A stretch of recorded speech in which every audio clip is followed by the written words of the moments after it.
Welcome to our study of the Beatitudes. We are now in Matthew chapter 5, verse 9. Blessed are the peacemakers, for they will be called children of God. Okay, this is our biblical reflection, and this is the seventh of the 8 lessons that Jesus taught on the Mount. Beatitude is from the Latin word beatus, meaning happy or blessed. We have studied this word and expanded its meaning to be in an enviable position because of God's favor. The meaning of blessed, as used in the Beatitudes, is happy or to be in an enviable position because of God's favor. This morning, we will look into the 9th verse, Matthew chapter 5, verse 9. Blessed are the peacemakers, for they will be called children of God.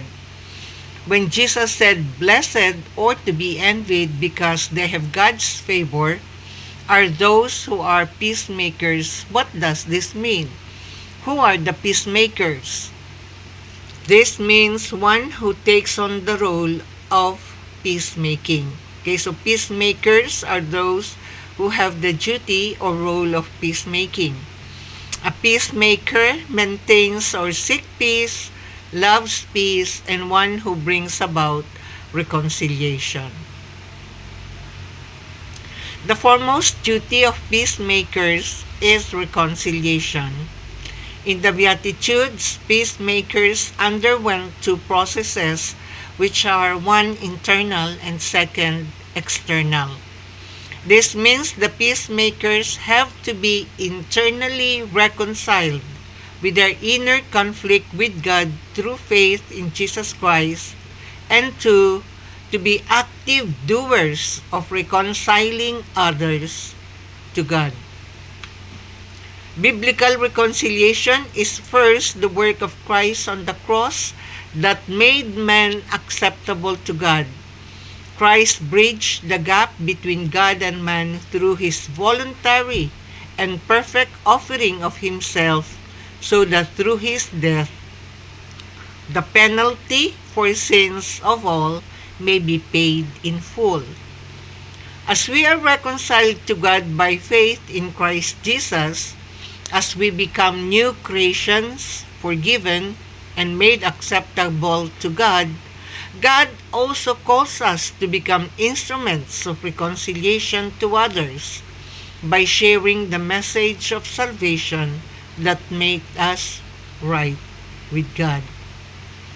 In 2 Corinthians chapter 5 verses 17 to 20, let us read 17. Therefore, if anyone is in Christ, the new creation has come, the old has gone, the new is here. 18. All this is from God, who reconciled us to himself through Christ and gave us the ministry of reconciliation.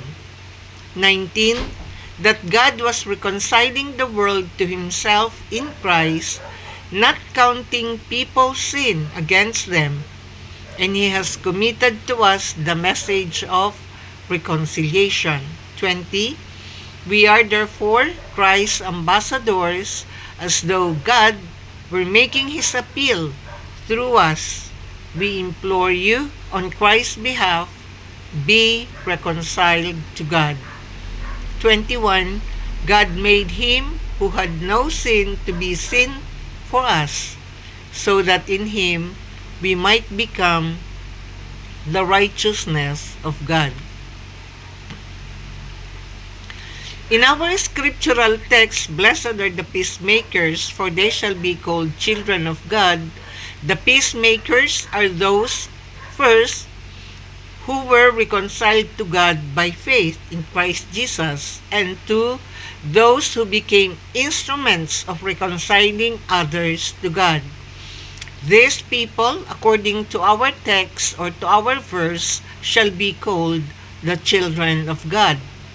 This is perfectly true in the light of God's work in our lives at the moment of faith in Christ, when we are restored to God, forgiven, and became children of God.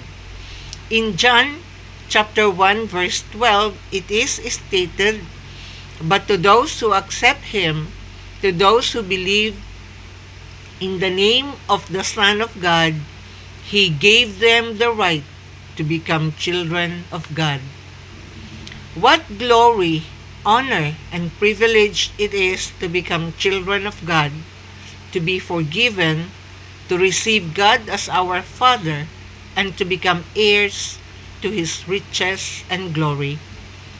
Blessed are the peacemakers, for they shall be called children of God.